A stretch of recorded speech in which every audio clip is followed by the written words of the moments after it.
Diabetes রোগীরা ইফতার করবে এবং কার কেমন ইফতার হবে, কি খাবে, এই জিনিসগুলো কিন্তু সব ডায়াবেটিস রোগীর একরকম না। যেমন শরবত একটা ইম্পর্টেন্ট ব্যাপার। শরবত খাওয়া যাবে, লেবুর শরবত, তার সাথে সুগার, সেই সুগারটা বাদ দিয়ে অন্য সুগার যেটা মিষ্টি, আর্টিফিশিয়াল সুইটেনার, সেটা দিয়েও তৈরি করা যায়। তোকমা অথবা ইসবগুল এ ধরনের কিছু দিয়েও কিন্তু তৈরি করা যায়।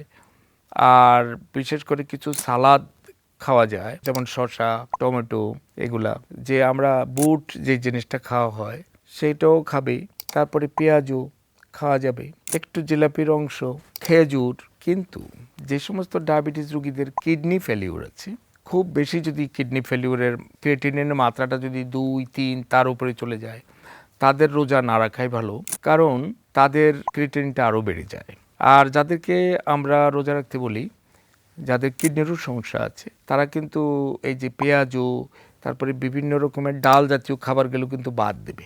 ডায়েটিশিয়ানের একটা পরামর্শ অনুযায়ী শুধু ইফতার না, সন্ধ্যা রাতের খাবারটা কি হবে, ভোর রাতের খাবারটা কি হবে, একটা স্বাভাবিকভাবে আমরা যে কথাটা বলি যে একটা রুগী দুপুরবেলা যে খাবারটা খায় অন্যান্য সময় রোজার বাইরে, ওই রকম খাবারটাই খাবে সেহরির সময়।